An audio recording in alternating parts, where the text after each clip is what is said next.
भाषा। देवनागरी लिपि में भाषा जन जन के मन की अभिलाषा।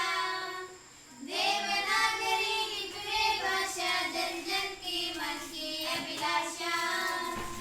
हिंदी भाषा राष्ट्र की भाषा, प्रजातंत्र के शास्त्र की भाषा।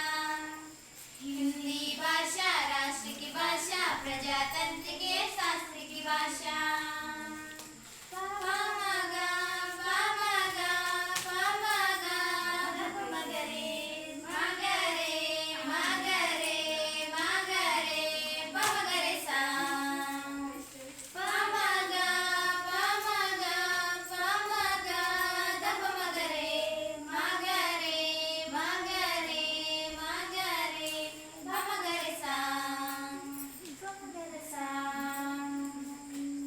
भारत की सारी भाषाएं इस भाषा की बहने हैं।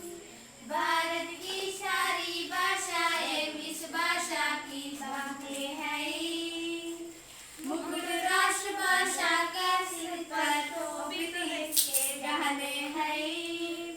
मुकुट राष्ट्र भाषा का सिर पर शोभित इसके गहने हैं। पढ़े वही जोर के, सुने वही जोर के। पढ़े वही जोर के, सुने वही जोर के। यह विशेषता हिंदी में पाई है। यह विशेषता हिंदी में पाई है। हिंदी भाषा राष्ट्र की भाषा, प्रजातंत्र के शास्त्र की भाषा।